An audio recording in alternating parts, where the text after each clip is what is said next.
माँ भारती को प्रणाम करता हूँ, सबके इस गुरु माता पिता को प्रणाम करता हूँ। बच्चों ढेर सारा लाज और सभी लोगों को सुबह की राम राम। पहले आज के विषय जानी। संतान है पर सुख नहीं है, अमीरी है पर दरिद्रता जैसी है, काल सर्प दोष कितना कुछ नुकसान पहुंचा रहा है, खासतौर से आपके दिमाग को। ऐसी बहुत सारी चीजें आज हम डिस्कस करेंगे, कुंडली में भी और हाथ पर भी। तो चलिए बातचीत का सिलसिला शुरू करें। और बातचीत के शुरू में मेष, वृषभ और मिथुन राशि। मेष राशि, दोस्तों और भाइयों की मदद नहीं मिलने से आपका मूड थोड़ा सा खराब हो सकता है, जिससे आपके कार्य भी प्रभावित हो सकते हैं। आज आपको कफ या किसी और इन्फेक्शन की शिकायत हो सकती है, ध्यान रखें। बस एक सावधानी बरतनी जरूरी है। आज अपने विचार, अपने भाव एकदम अच्छे रखें, दूसरों से प्रेम करें, करुणा दिखावें। कार्य इस दिन ना करें तो अच्छा है, क्योंकि नुकसान के कुछ संकेत दिख रहे हैं। उपाय क्या करेंगे? मिश्री के 2 दाने जल में प्रवाहित करके फिर अपने काम पर जुटिए तो सब ठीक करेंगे। वृषभ राशि, परोपकार के उद्देश्य से किए गए कार्य से आपका मन बड़ा प्रफुल्लित रहेगा, कार्यों में सफलता मिलती दिखाई दे रही है। दिन कुल मिलाकर शुभ है, बस एक सावधानी बरतें, जीवन साथी से वाद विवाद ना हो। उपाय क्या करना है? इष्ट को इत्र भेंट कीजिए, स्वयं भी लगाइए और उसके बाद अपने काम पर जुटिए तो सब ठीक करेंगे। मिथुन राशि, आप तनाव महसूस करेंगे तथा किसी पास पड़ोस के कारण या मित्रों के कारण समस्या उत्पन्न हो सकती है। कन्या संबंधी कोई कष्ट के योग दिखाई दे रहे हैं, एक सावधानी जरूर रखिएगा। इस दिन मन में लालच नहीं आना चाहिए और लालच के तहत कोई कार्य करिएगा भी नहीं। उपाय क्या करना है? ओम बुद्धाय नमः का जप करिए, फिर अपने काम पर जुटे तो सब ठीक करेंगे। तो बहुत सारी तैयारियां चल रही है बच्चों के साथ बैठने की, गप करने की और उनके जीवन को एक नई दिशा देने की। अरे गोपू जी गुरुजी। आजकल बच्चों में बहुत प्रॉब्लम्स हो रही है। ना प्रॉब्लम बच्चों के मम्मी पापा को है। मैं सोचता हूँ कि बच्चों के साथ बैठकर उनकी प्रॉब्लम सॉल्व करूँ, है? बच्चों की मम्मी पापा को भी बुला लीजिए, नहीं तो कोई फायदा नहीं होगा। अच्छा ठीक है, कब बुलाए? संडे कर लीजिए, छुट्टी होगी। ओके। अच्छा गुरुजी, कोई भी आ सकता है? हाँ, कोई भी आ सकता है। कहाँ आना होगा? दिल्ली आना होगा। और कब आना होगा? पता और टाइम बताऊंगा, लेकिन उससे पहले आपको एक मेल भेजना होगा। groupup@itvnetwork.com पर मेल कीजिए जरा। सब बच्चों जल्दी आओ, मैं भी आऊंगा। गुरुजी की क्लास में बहुत मजा आएगा। अच्छा जाओ सब लोग चले आओ, बहुत सारी चीजें सीखेंगे और साथ साथ खूब सारी मस्ती भी करेंगे। चले आओ, आ जाओ। देखते ही देखते हम लोगों ने ज्योतिष के बारे में कितना कुछ सीख लिया, और यह वो अद्भुत ज्ञान है जो आपकी जिंदगी में लाभ देगा। और मैं जिस ज्योतिष की बात करता हूं उसका आधार चमत्कार नहीं, उसका आधार कर्म है, उसका आधार समझ है, उसका आधार है व्यवहार में परिवर्तन करना और स्वयं परिवर्तित होने के बाद दुनिया में परिवर्तन कर देना, अपनी जिंदगी में परिवर्तन कर देना। वैसे भी मेरा मकसद भविष्य बताना है ही का, मेरा दायित्व है आपके भविष्य बनाने में आपकी मदद करना। इसीलिए तो मैं कहता हूं कि समस्या को बहुत ध्यान से समझिए और जो मैं उपाय बता रहा हूं उसको जिंदगी में उतारिए, क्योंकि उस पर कर्म करना पड़ेगा, तब जाकर प्रभु खुश होते हैं और तब परिवर्तन करते जरूर है, ये तय है। ऐसे ही आज कुछ विशेष योग मैं आपको बताने जा रहा हूं। हमारी कुंडली में एक योग होता है सुपुत्र योग। जिसकी कुंडली में ये योग होता है उसकी संतान बड़ी आज्ञाकारी होती है। इस योग की आजकल बड़ी जरूरत है, क्योंकि आज की संतान आसानी से कहना भी नहीं मान रही। आज्ञा मानना तो बहुत दूर की बात है, माता पिता निवेदन करते हैं वो ही नहीं मान रही, तो आज्ञा तो बहुत दूर की बात है।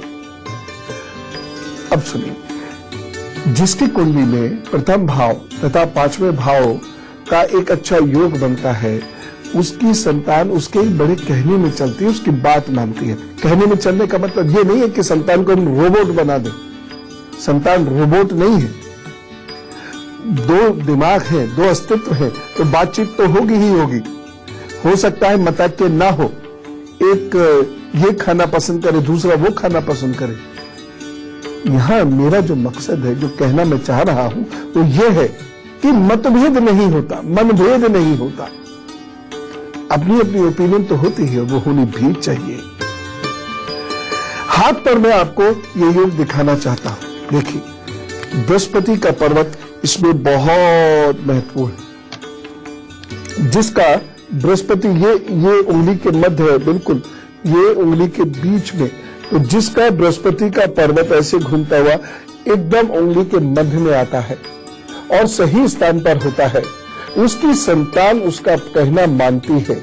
ऐसी संतान इस व्यक्ति को, जिसका यह हाथ है, मान लीजिए मम्मी का हाथ है या पापा का हाथ है, तो ये संतान उसको फिर परेशान नहीं करती। लेकिन एक चीज का ध्यान इसमें जरूर रखना होता है, शनि और मंगल। शनि और मंगल यदि डिस्टर्ब नहीं कर रहे हैं तो संतान बहुत बहुत मिलकर चलती है। माता पिता जैसा कहते हैं, संतान उसको सुनती है, समझती है, ऐसा करने की कोशिश भी करती है। ऐसे व्यक्ति यदि ये देखें कि उनकी संतान उनकी बात नहीं मान रही है, जरा सा रूठ जाए। ऐसे व्यक्ति जिनका ये बृहस्पति का पर्वत उठा हुआ है, एकदम बीच में है, ये एकदम बीच में है, यानी अच्छा बृहस्पति है, या कुंडली में अच्छा बृहस्पति है, या पहले और पांचवें भाव का कोई योग बन रहा है, यानी पहले और पांचवें भाव के स्वामी आपस में एक दूसरे से मिले हुए हैं, तो ऐसे लोगों की, मान लीजिए कुछ ऐसी बात आती है कि संतान कह रही है कि ना, हम तो नहीं मानते आपका कहना, तो रूठ जाइए। वो कहे मम्मी क्या हुआ, कुछ नहीं, खाना रखा जाओ, खाना। वो कहे पापा कोई काम है तो बताइए। नहीं, मुझे आपसे बात करनी, मेरे पास टाइम, मैं आपसे बात नहीं करना चाहता। बस इतना सा कह दीजिए और देखिएगा कि अच्छे बृहस्पति वाले मम्मी पापा के जो बच्चे होते हैं, वो उनके पीछे पीछे घूमने लगेंगे, नाराज हो नाराज हो नाराज हो, और वो उन्हें मना लेंगे और फिर सब ठीक हो जाएगा। जैसे एक बात बताऊं, बड़ों से कहना चाहता हूं, यदि बच्चे मनाए तो मान जाया कीजिए, थोड़ी देर नखरे दिखाने के बाद फिर मान जाया कीजिए। खैर, अब स्वयं से ये पूछे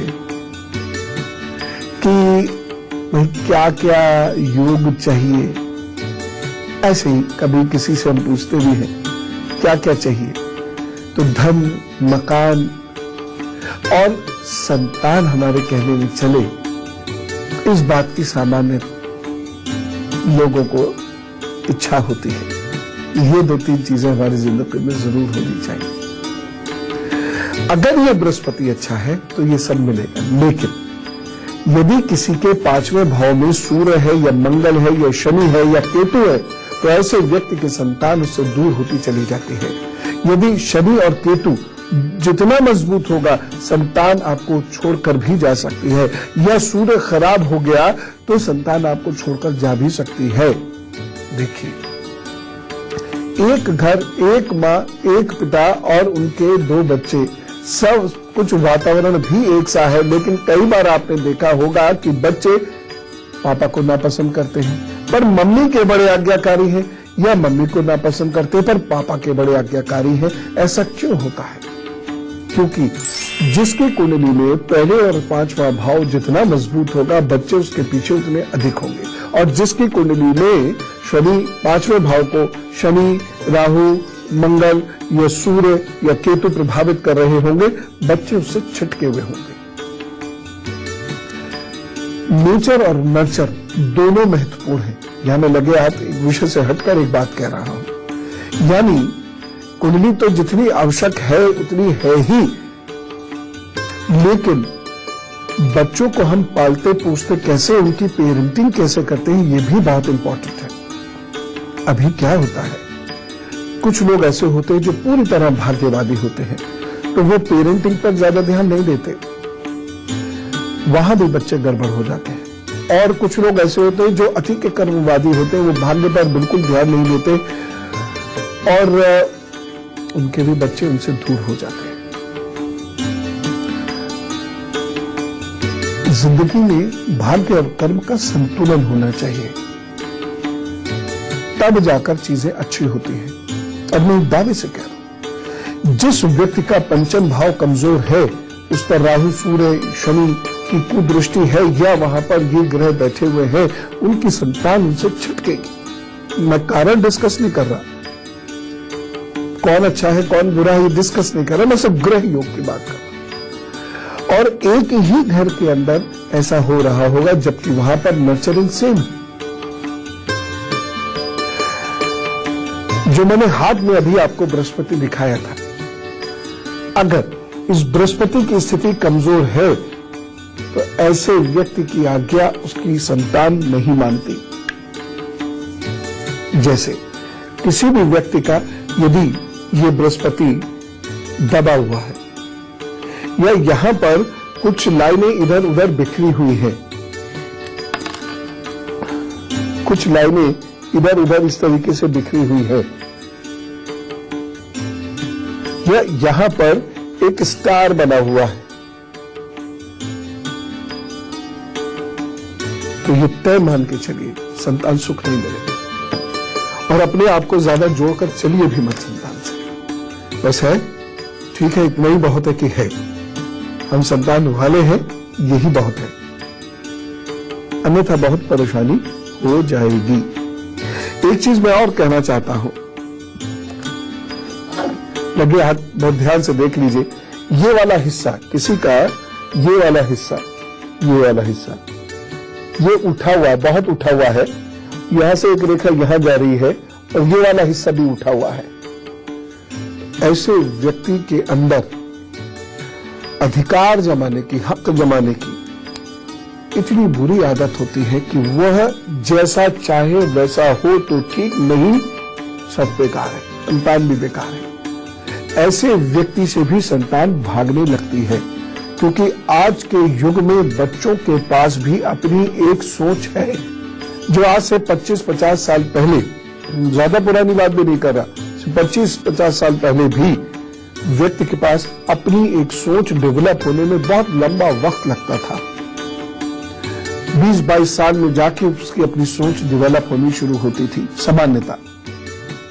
वो सोच आज 10-11 साल के बच्चे में है, और यह हमारे लिए कोई अफसोस करने की बात नहीं है, फख्र की बात है कि हमारा बच्चा 10 साल में उतना सोच रहा है। लेकिन अगर हमारे अंदर सामंजस्य नहीं है, जो मैंने अभी आपको दिखाया मंगल और बृहस्पति, वह सामंजस्य उत्पन्न नहीं होते, व्यक्ति को अहंकारी और डोमिनेटिंग बना देते हैं। इसकी वजह से उनकी संतान उनसे बहुत दूर हो जाती है, छिटक कर इतनी दूर हो जाती है कि शायद चली भी जाए। हम बात करेंगे आगे, और हो सकता है कि कोई उपाय भी निकल आए। फिलहाल तो कर्क, सिंह और कन्या राशि की बात करते हैं। कर्क राशि, पारिवारिक स्थिति में सुधार होता हुआ दिखाई दे रहा है, भाग्योन्नति हो सकती है, सोच प्रगतिवादी रहेगी, आपके प्रभाव मान सम्मान में वृद्धि होगी और सोचे हुए कार्य आपके बनेंगे। बस एक सावधानी बरतिएगा, बेकार की बातों में अपना समय बर्बाद न कर बैठे। उपाय क्या करना है? शंख बजाएं, अगर घर में शंख है तो वैसे बजाना चाहिए शंख आपको, घर का वातावरण अच्छा होता है। तो शंख बजाएं, काम पर जुटे, और शंख नहीं है तो कुछ मिष्ठान घर के लोगों को बांटिए, चाहे वो मिश्री ही क्यों ना हो, और उसके बाद अपने काम पर जुटे तो सब ठीक करेंगे। सिंह राशि, मन की परिस्थिति या मन मूड डावाडोल रहेगा, इसकी वजह से निर्णय शक्ति का अभाव रहेगा, कुछ टेंशन और परेशानी महसूस करेंगे, स्वास्थ्य खराब हो सकता है, व्यर्थ में यात्रा के योग बन रहे हैं। एक सावधानी बरतिएगा, किसी अनजान शख्स से सलाह मशवरा ना करें। उपाय क्या करना है? ओम खगोलकाय नमः, इसका जप कीजिए, फिर अपने काम पर जुटिए, प्रभु सब ठीक करेंगे। कन्या राशि, दिन अच्छा है, आज निवेश भी किया जा सकता है तथा आपको आपके कुछ नए सोर्स ऑफ अर्निंग की आशाएं बनती हुई भी दिखाई देंगी, जिससे आपकी आर्थिक स्थिति बेहतर हो सकती हो आगे जाकर। आज आपकी अच्छी पहचान भी बनेगी, आपकी बातों को महत्व मिलेगा। बस एक सावधानी बरतिएगा, वो ये कि आज ठगों से थोड़ा सा दूर रहिएगा और कपोल कल्पनाओं में डूबकर अपना समय वेस्ट मत कीजिएगा। उपाय क्या करना है? हरा धनिया खाइए, खिलाइए, हरी मिर्च खाइए, खिलाइए और अपने काम पर जुट जाइए, तो सब ठीक है। अब हम बात करते हैं दरिद्र योग की। आप इससे बहुत सारे लोग खूब कमाते हैं, लेकिन पैसा नहीं रुकता, जुड़ता भी नहीं। क्यों? बहुत सारे लोगों को संपत्ति मिलने के बाद भी कुछ नहीं बचता। बहुत सारे लोगों का पैसा जो वो दे देते हैं वो लौटता नहीं। क्यों? कई लोगों के पास यदि पैसा होता भी है तो कहीं खो जाता है, टिकता ही नहीं। क्यों? लाखों कमाने के बाद भी वो ऐसे क्यों है कि उनकी जेब में कुछ पैसा नहीं? दरिद्र योग के कारण। जिसकी कुंडली में दरिद्र योग है वह अगर बहुत मान लीजिए कमाएगा भी तो भी दरिद्र ही रहेगा। यदि प्रथम भाव का मालिक 12वें भाव में हो या 12वें भाव का मालिक प्रथम भाव में हो तो दरिद्र योग बनता है। ऐसा व्यक्ति खूब पैसा होते हुए भी कभी अमीर नहीं लगेगा, कभी अमीर नहीं दिखेगा। वह अपने धन का उपयोग ही नहीं कर पाता और उसके धन होने का आत्मविश्वास उसके चेहरे पर कभी नहीं होगा। यदि किसी के प्रथम भाव, छठे भाव और 8वें भाव के मालिकों के संबंध बनते हैं तो ऐसे व्यक्ति को दरिद्रता होती है। ये दरिद्रता उसकी जिंदगी में उसके मित्रों के कारण आती है या दुश्मनों के कारण आती है या परिवार के लोगों के कारण आती है। वह बहुत धन कमाने के बावजूद भी उस धन का कहीं उपयोग नहीं करता, वो शायद धन उस पर टिकता ही नहीं है। तो वही खड़ा होता है जहां धन कमाने से पहले खड़ा था। यदि किसी के चौथे भाव में राहु होता है या चौथे भाव का मालिक प्रथम भाव का मालिक और 12वें भाव का मालिक ये एक साथ आकर बैठ जाते हैं तो किसी भी रूप में ये धन नहीं कमाने देते। व्यक्ति अपनी प्लानिंग या अपने निर्णय की वजह से डूब जाता है। बहुत सारा धन कमाने के बावजूद उससे ऐसी गलती होती है कि वह सब गलत हो जाता है, उसका पूरा धन डूब जाता है। ऐसे लोगों को शेयर्स के बाजार के पास से भी नहीं गुजरना चाहिए। नहीं तो मतलब कहने का मतलब यह है ये लोग सट्टे में खूब पैसा कमाते हैं शुरू में और उसके बाद वही बाजार उनको मिल जाता है, निगल जाता है। बाजार सबको सूट नहीं करता, ये बात जान के रखिएगा। ऐसे लोगों को मैं हमेशा बोलता हूं सलाह से काम करिएगा, तब तो टिक पाएंगे। सलाह भी कैसे? ऐसे नहीं मैंने ये कह दिया है कि तुम ये मुझसे कह दो और मैं मान लूंगा, ये नहीं। दूसरे को उसकी सोच के अनुसार सोचकर आपको सलाह देनी चाहिए। हो सकता है आपके निर्णय दूसरों के लिए बड़े अच्छे सिद्ध हो जाए, लेकिन आपकी जिंदगी में यदि दरिद्र योग है तो आप डूबेंगे ही डूबेंगे। तो उपाय मैं बता दूंगा, कर लीजिएगा। नहीं तो दरिद्र योग आसानी से जीवन में कुछ एंजॉय करने नहीं देता धन का, ये आपको बता रहा हूं। धन आने के बाद जब वो था जब चने थे तो दांत नहीं, दांत है तो चने नहीं, वो वाली स्थिति ही रहती है हमेशा। दरिद्र योग हाथ पर भी दिखाई देता है, मैं आपको लगे हाथ बता ही देता हूं। यदि किसी व्यक्ति का ये शनि पर्वत दबा हुआ हो या भाग्य रेखा यहां तक पहुंच जाए, शनि के पर्वत तक पहुंच जाए, या ये राहु का ये वाला गड्ढा गहरा हो और इसमें भाग्य रेखा कहीं रुक जाए या उसमें भाग्य रेखा आके कहीं टूट जाए, तो ऐसा दरिद्र योग बनेगा।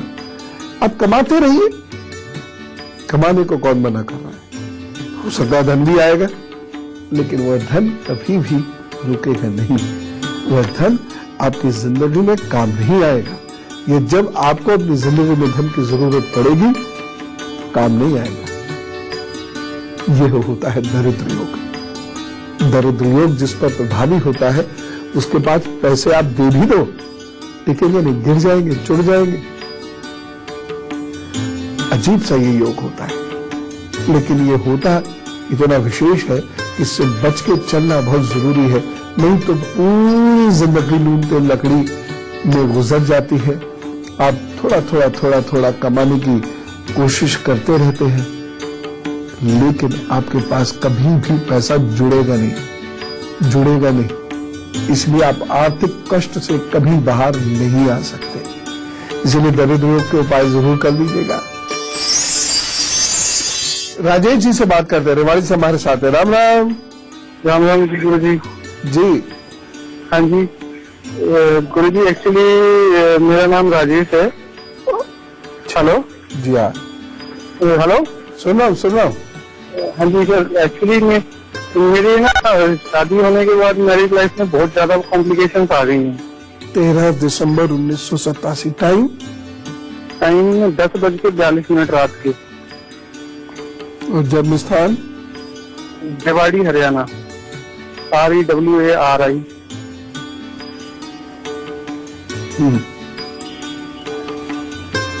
जी।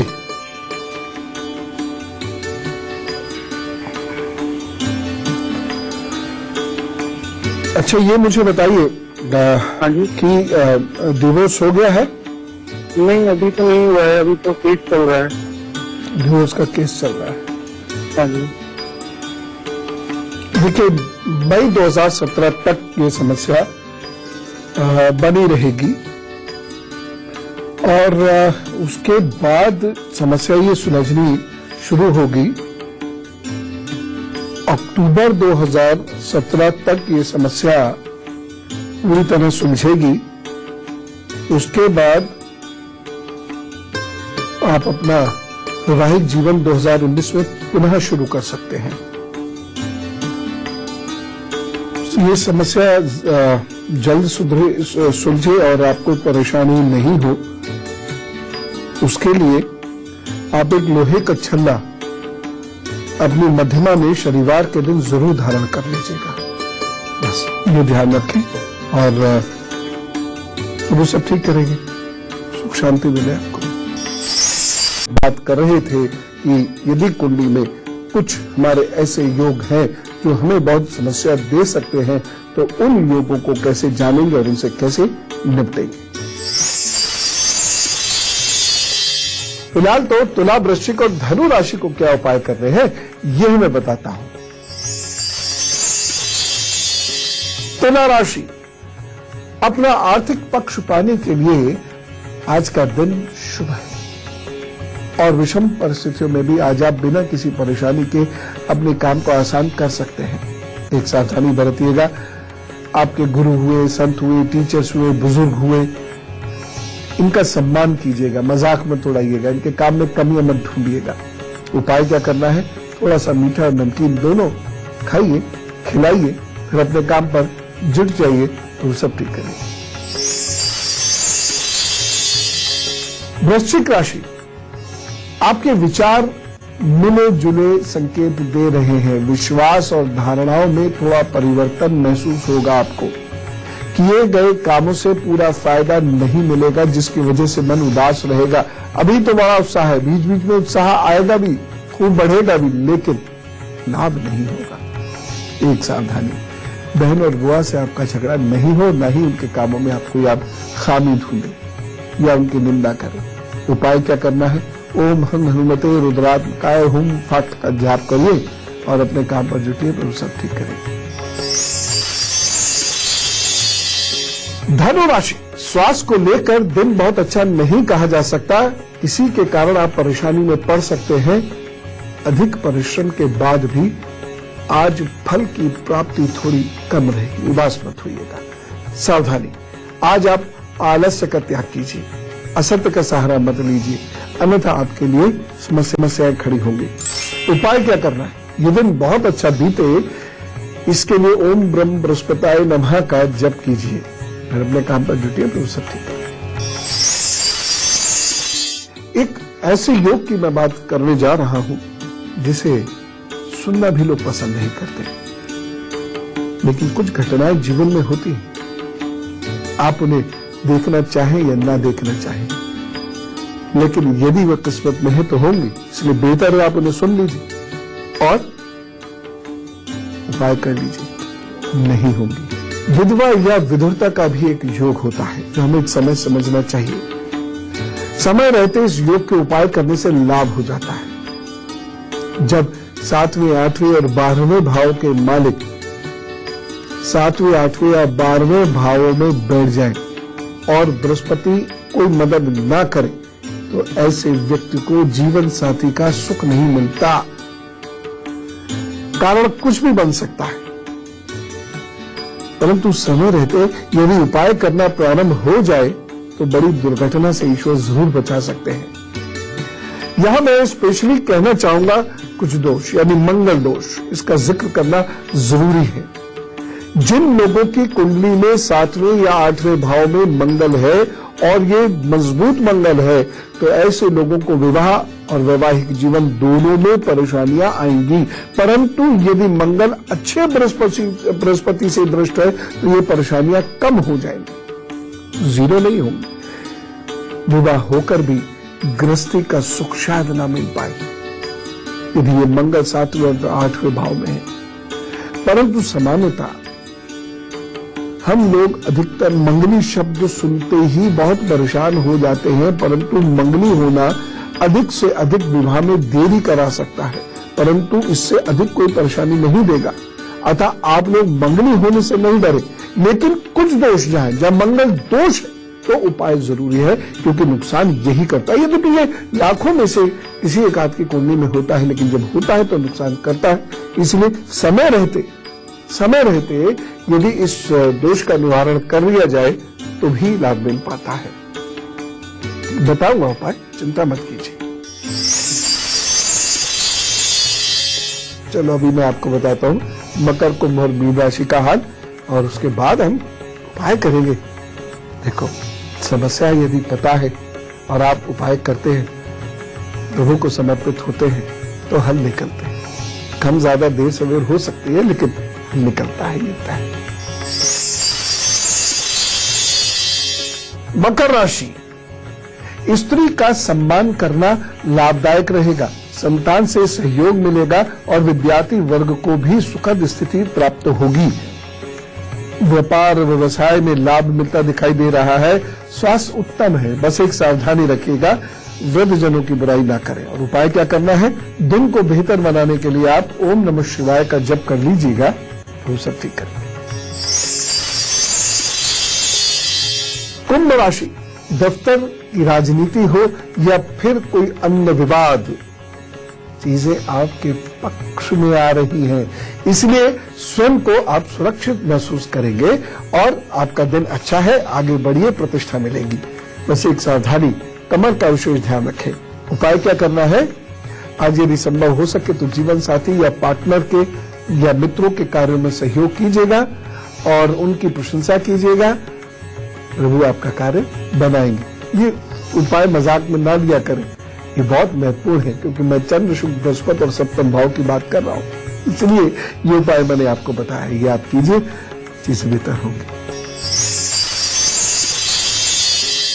मीन राशि, आप थोड़े उलझे से दिखाई देंगे, सही निर्णय लेते वक्त भी एक अजीब सी कश्मकश रहेगी। आज का दिन थोड़ा सा आपके लिए पेचीदा होगा, चीजें सुलझती हुई दिखाई नहीं देंगी, उलझी हुई दिखाई देंगी। विद्यार्थियों का भी मन इस दिन पढ़ाई में ना लगने के कारण या नर्वसनेस या थकन के कारण बहुत अच्छा नहीं कहा जा सकता उनका समय। एक सावधानी रखिएगा, विद्यार्थियों के लिए ये दिन बहुत अलर्ट रहने का, इधर उधर घूमने से बचे, किसी के बहकावे में आने से बचे। उपाय क्या करना है, ओम ऐं ओम का जप कीजिए 21 बार और जुटिए अपने काम पर, वो सब ठीक करें। एक और बड़ा इंपॉर्टेंट योग है और इस योग से बहुत लोग पीड़ित होते हैं और वह है केमद्रुम योग। यह योग जीवन में अनेकों परेशानियां उत्पन्न करता है, इसलिए इसकी शांति बहुत आवश्यक है, क्योंकि यदि ये शांति नहीं हुई, इस योग को शांत नहीं किया तो मानसिक शांति भी नहीं मिलेगी। सीधे सीधे आसानी से ये योग तरक्की नहीं होने देता। अनेकों मानसिक परेशानियों का कारण बनता है ये योग। इस योग में चंद्रमा अकेला रह जाता है और ये मनुष्य को भी अकेला करता चला जाता है। उसकी सोच भी अकेली होती चली जाती है, उसके लोग भी उससे दूर होकर उसको अकेला करते चले जाते हैं। वो नाना प्रकार की व्याधियों में घिर जाता है। ये कब बनता है? जब चंद्रमा के आगे या पीछे या साथ में कोई ग्रह नहीं हो और चंद्रमा पर जब कोई शुभ दृष्टि नहीं हो, तो चंद्रमा कितना भी मजबूत क्यों ना हो, व्यक्ति को सौभाग्य आसानी से नहीं मिलेगा। मैं इसी बात को हाथ पर भी दिखाना चाहता हूं। ये वाला हिस्सा, अगर ये हिस्सा सीधा है आपका, ये कर्व नहीं है, ये हिस्सा सीधा है, ये वाला हिस्सा जो है, ये वाला हिस्सा, ये उठा हुआ नहीं है, चपटा है, इस पर तिल है या गौर से देखने पर कुछ धब्बे दिखाई देते हैं या हल्के ग्रे कलर की त्वचा लिए हुए ये हिस्सा होता है, तो वह लोग आसानी से जीवन में कुछ हासिल नहीं कर पाते। भाग्य बेहद कमजोर होता है, मन भी बेहद कमजोर होता है। ऐसे लोग स्वयं अनेक व्यवहारिक परेशानियों से पीड़ित होते, स्वयं से आलस्य या नकारात्मकता ये इनके व्यक्तित्व में छा जाती है कि उससे बाहर नहीं आ पाते, जिस कारण टैलेंट होते हुए भी जीवन में ये कुछ कर नहीं पाते और रोते बहुत है। अच्छा, एक चीज और है, काल सर्प योग या काल सर्प दोष। इससे हम लोग कितना डरते हैं। मैं तो काल सर्प दोष पर या काल सर्प योग पर बहुत विश्वास नहीं करता, लेकिन जो मान्यता है वो ये है, जब सारे ग्रह राहु से केतु के बीच में आते हैं तब काल सर्प दोष बनता है, या केतु से राहु के बीच में जाते हैं तो विपरीत काल सर्प बनता है। इस प्रकार से ये काल सर्प दोष के बारे में आजकल चर्चा बहुत होती है। यदि किसी से दुश्मनी निकालनी हो तो उन्हें बस एक बार कह दो कि भाई साहब, तुम्हारी कुंडली के बारे में मैंने बात की थी, उन्होंने कहा तुम्हारी कुंडली में काल सर्प दोष है। बस उसके बाद वो व्यक्ति इधर उधर उधर उधर घूमना शुरू कर देगा, परेशान होना शुरू करे और उसको लगेगा कि जिंदगी में जो कुछ मैंने हासिल नहीं किया वो इसी की वजह से नहीं किया। यदि आप में दम है तो जब चाहेंगे इस माया जाल से, भ्रम जाल से आप बाहर निकल आएंगे। यदि आपका चंद्रमा मजबूत है तो ये योग आपका कुछ नहीं बिगाड़ सकता, क्योंकि राहु व केतु चंद्रमा के ही दोनों होते हैं और ये हमारे मन को प्रभावित करते हैं। परंतु यदि आप इष्ट के सानिध्य में गुरु व मां से आशीर्वाद लेते रहते हैं, चंद्रमा के कुछ विशेष उपाय करते रहते हैं, आप ठीक रहेंगे। काल सर्प योग की वजह से कहीं नहीं रुकेंगे। एक योग और जान लीजिए, बहु स्त्री योग। जब इस योग का नाम मैं लेता हूं, कुछ लोग मजाक करते हैं, अरे वाह, परंतु मेरे विचार से यह योग बहुत अच्छा योग नहीं है। यह बहुत परेशान करने वाला योग है। जब सप्तम भाव का मालिक शुक्र उच्च का होता है, 12वें भाव में बैठा होता है या चंद्रमा के साथ बैठा होता है, तो ऐसे व्यक्ति को अनेक स्त्रियों से लगाव हो सकता है या अनेक स्त्रियों को उस व्यक्ति से लगाव हो सकता है। या यूं कहना ठीक होगा कि उनके जीवन में 2 से अधिक स्त्रियां आ सकती हैं। इस वर्ग में मां और बहन को हम नहीं गिनते हैं। इन स्त्रियों से उसे भौतिक सुख तो मिल सकता है, परंतु मानसिक और सामाजिक रूप से प्रताड़ना मिलती है, बुरी तरह प्रभावित होता है। वो उपाय हम जान लेते हैं जो हमारी कुंडली के बुरे योगों को कम करते हैं। पहली चीज, संतान से शुरू करते हैं। यदि किसी व्यक्ति की संतान उसके कहने में नहीं चलती तो केवल बृहस्पति की आराधना करना शुरू कर दें। पहले ये जान लें कि आप सही हैं या नहीं। अब यहां एक बहुत बड़ा संकट है। देखिए, यदि आप गलत हैं तो ज्योतिषीय उपाय बहुत ज्यादा मदद आपकी नहीं करते। ये मैं आपको एक हार्श फैक्ट बता रहा हूं। बहुत सारे लोग ऐसा कहते हैं कि फला से तंत्र करा लेंगे, फला से ये करा लेंगे, हम जैसे भी रहेंगे वो हमें प्रोटेक्ट कर लेंगे। ऐसा नहीं होता।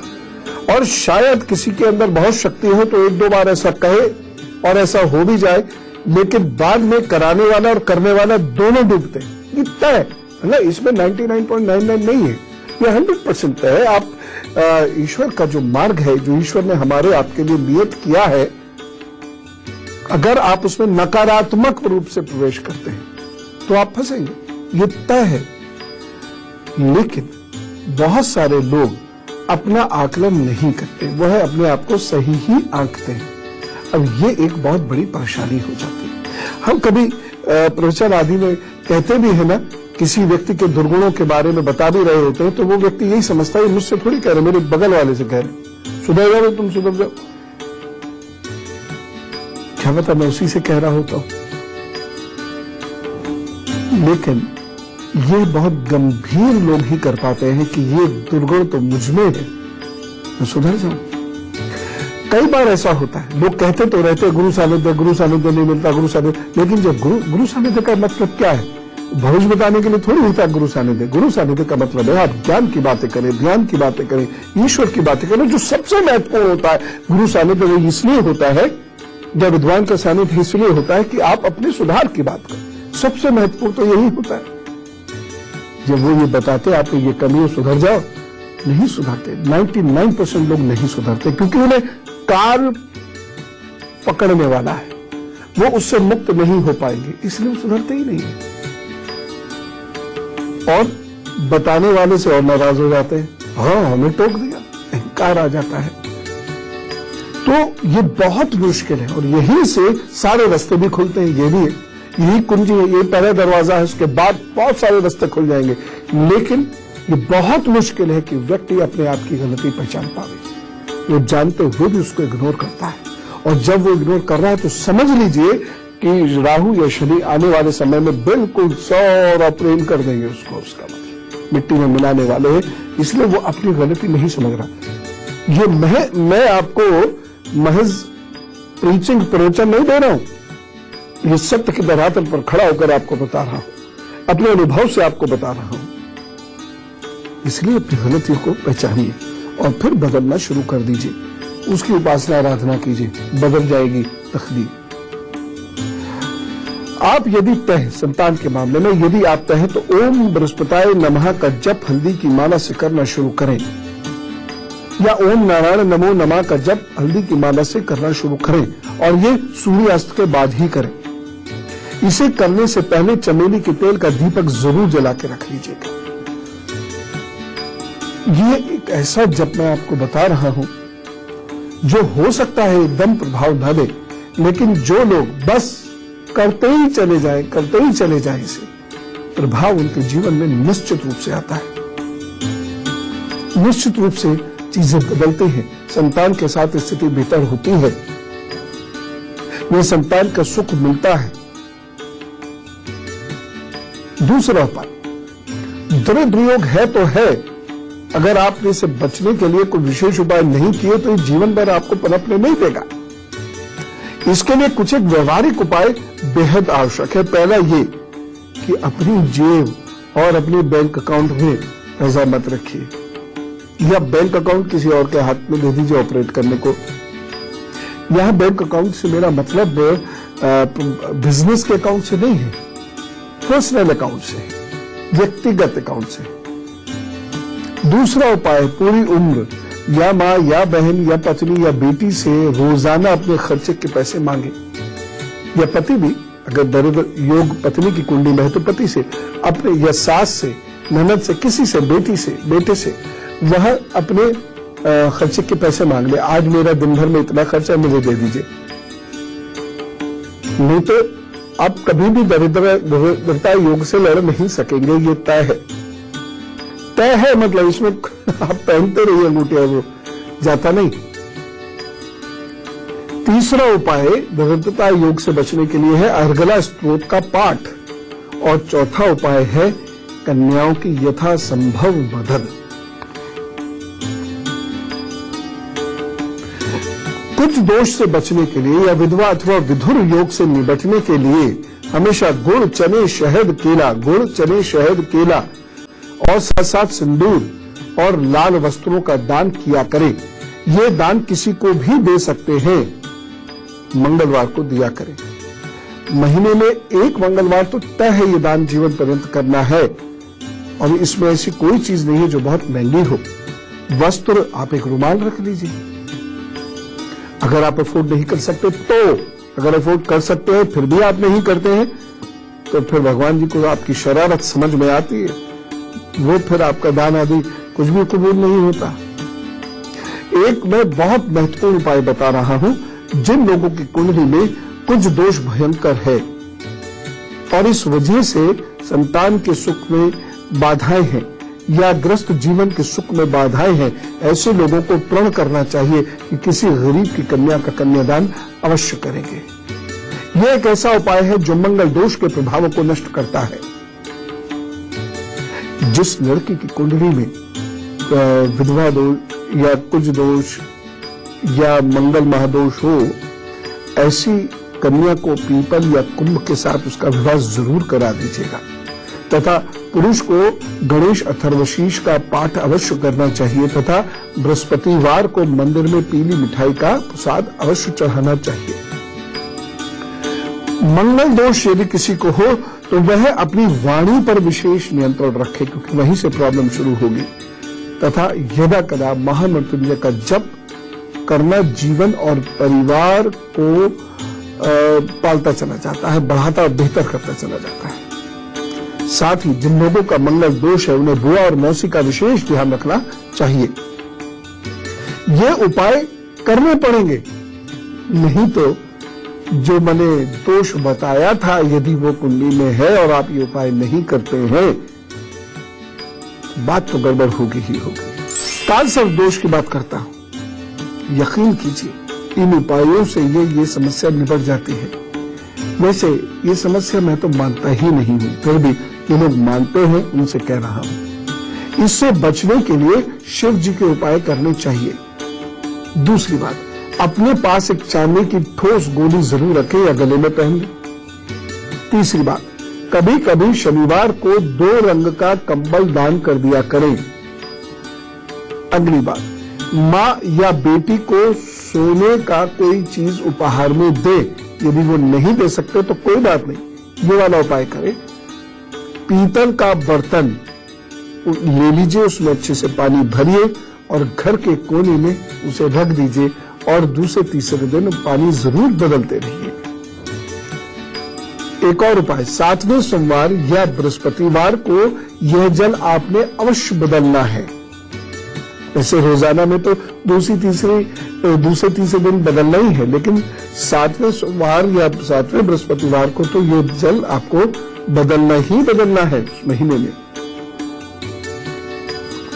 एक और चीज, अपाहिज जो लोग हैं यानी दिव्यांग लोगों की और कुष्ठ रोगियों की मदद किया करें, इससे मंगल दोष का प्रभाव कम होता चला जाता है। समय बहुत लगता है लेकिन कम हो जाता है। एक और उपाय है, चिड़ियों को बाजरा खिलाना चाहिए। और बहुत महत्वपूर्ण चीज, स्वयं पर विश्वास रखें, धैर्य रखें, संघर्ष करें, हंसे, खूब ठहाका मार के हंसने की आदत बढ़ाए और अपने क्षेत्र में ज्ञान बढ़ाते चले जाइए। आप सफल भी होंगे और अच्छा सुख भी आपको प्राप्त होगा। तो योग अपनी जगह है, लेकिन यदि हम अपने अंदर की खामी को पहचान कर उचित व्यवहार करते हैं, उचित दिनचर्या बनाते हैं और उपाय करते हैं और पूर्ण समर्पित भाव से प्रभु की भक्ति करते हैं, तो हम निश्चित रूप से परेशानियों से बाहर आते हैं। बुरे से बुरे ग्रह योग को भी हम कुछ बेहतर बना पाते हैं। बस इसी से जिंदगी की गाड़ी बढ़ जाती है आगे को। तो आप सब लोग खूब खुश रहिएगा, खूब उपाय कीजिएगा, अपने आप को बेहतरीन बनाते चले जाइए, शुद्ध पवित्र बनाते चले जाइए। जैसा प्रभु ने आपको इस धरती पर भेजा था तो वही मदद करेंगे। राम राम, नमस्कार, भारत माता की जय।